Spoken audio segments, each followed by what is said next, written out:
4 বছর 3 মাসের বাচ্চাকে রেখে অবৈধ প্রেমে মত্ত মহিলা। এবার কোচবিহারের রাজবাড়ি গেটের সামনে ধরে ফেললেন স্বামী সেই স্ত্রী এবং তার প্রেমিককে হাতে নাতে। এমন ঘটনা ঘটতেই উত্তেজিত জনতা মারমুখী হয়ে পড়েন মেয়ে এবং ওই প্রেমিকের ওপর। এই বিষয়ে মহিলার স্বামী জানান, গত 6 মাস আগেও আমি ছেলেটিকে হাতে নাতে ধরে আমি সবকিছু বুঝিয়ে দিয়েছিলাম যে আমাদের একটা সুন্দর বাচ্চাও রয়েছে, কিন্তু আজ আবার আমার স্ত্রী মারুগঞ্জ থেকে কোচবিহারে এসেছে ডাক্তার দেখাবে বলে। এখানে এসে সেই ছেলের সাথে আমি তাকে দেখতে পাই এবং হাতে নাতে ধরে ফেলি। আমার একটা সুন্দর ফুটফুটে 4 বছর 3 মাসের বাচ্চা রয়েছে। আমার আর সংসার করা হবে না এর সাথে মনে হচ্ছে। শুনবো ছেলেটি আর কি বললেন এই বিষয় নিয়ে। পরবর্তীতে পুলিশ আসার আগে লোকজনের ভিড়ে মাঝ থেকে অভিযুক্ত সেই ছেলেটি পালিয়ে যায়। তবে ঘটনাস্থলে ছেলেটি তার স্ত্রীকে পুলিশের কাছে তুলে দেয়।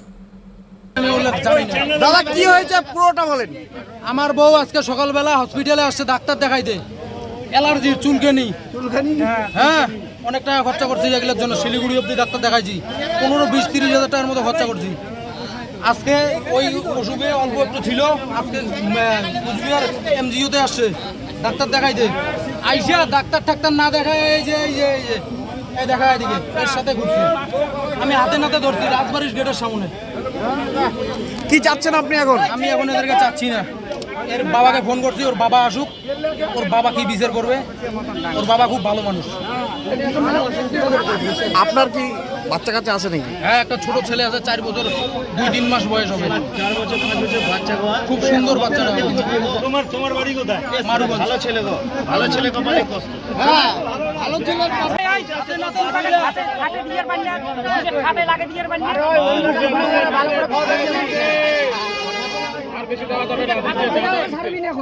আপনার স্বামী কত ভালো, একবার ধরছিলাম, তারপরে এই যে ঈদেরই একদিন ধরলাম।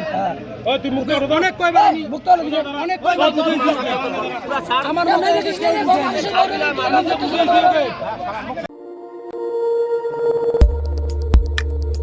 আমাদের সাথে থাকুন এবং দেখতে থাকুন নিউজ প্রাইম টাইমস, আপনাদের সাথে আপনাদের পাশে।